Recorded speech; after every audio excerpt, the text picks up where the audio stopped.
Después de la Primera Guerra Mundial y de la crisis de 1929, la democracia en el mundo en general cayó en una gran depresión. Por eso, durante la década de 1930 y 1940, conocido como el periodo entre guerras, la democracia liberal es reemplazada por los gobiernos totalitarios. Los invito a profundizar en esto en el siguiente video. La Gran Depresión de 1939 puso en duda la eficiencia del sistema económico y político liberal que se había consolidado en el siglo XIX. Este sistema comenzó a ser cuestionado por quienes creían que no permitiría superar los efectos económicos y sociales de la Primera Guerra Mundial y la crisis de 1929. Como respuesta, surgieron nuevos modelos e ideologías políticas y económicas que incentivaron una mayor intervención del Estado en la economía. En el caso de Estados Unidos, la aparición del New Deal y el estado de bienestar. Así también, la crisis de 1929 afectó gravemente la economía y la vida política de las repúblicas latinoamericanas y otros sectores del mundo. La Gran Depresión generó la rápida caída de los precios de las materias primas que exportaban los países latinoamericanos a Europa y Estados Unidos, especialmente Chile y Argentina. Por otra parte, al igual que en el continente europeo, en muchos países de América Latina, la Gran Depresión frenó el avance de los gobiernos liberales y representativos, cuya base social era la élite exportadora, e incentivó al ejército a que optase por soluciones de fuerza. Además de los militares,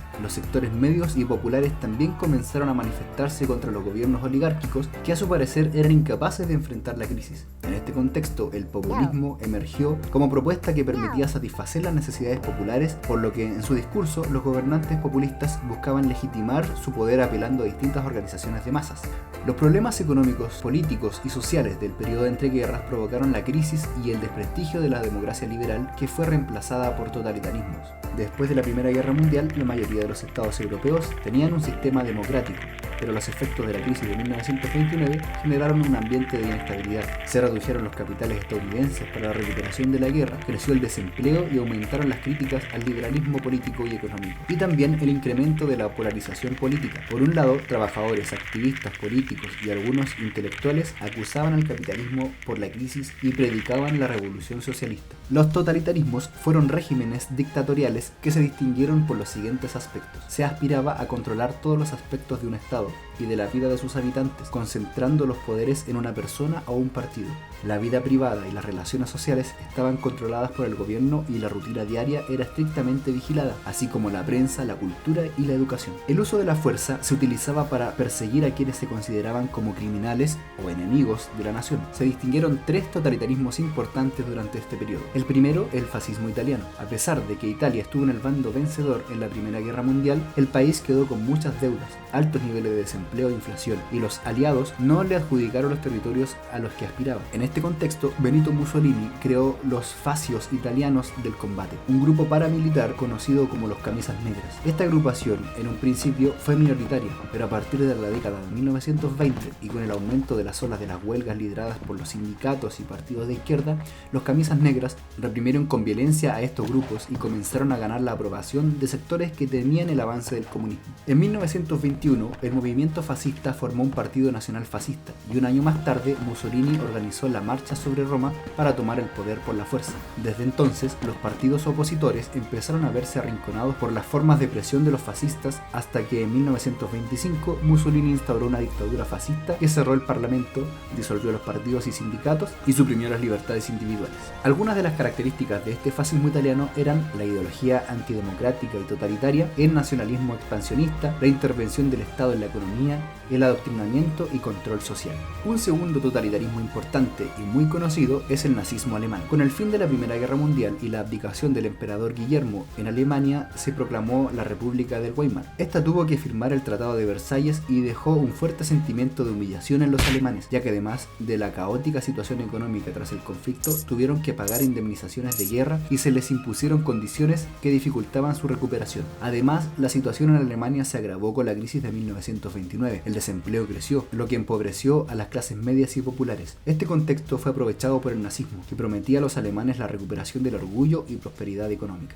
En 1921, Adolf Hitler, un ex cabo del ejército alemán, asumió el liderazgo del Partido Nacionalista Alemán. En 1923, los nazis organizaron un fracasado golpe de Estado y varios de sus líderes fueron encarcelados. Ahí, Hitler escribió Mein Kampf, Mi lucha, libro que desarrolló las ideas centrales del nazismo. Luego de los efectos de la crisis de 1929, los nazis aumentaron sus representantes en el Parlamento alemán, hasta que el presidente, presionado por los sectores más conservadores del país, ofreció a Hitler el cargo de canciller o jefe de gobierno en 1933. Una vez en el poder y con una mayoría nazi en el Parlamento, Hitler puso en práctica mecanismos para controlar el poder político y la sociedad, formándose así el Estado totalitario nazi. Algunas características de este totalitarismo son las siguientes. El Estado es totalitario, eso quiere decir que el poder absoluto lo tiene un líder.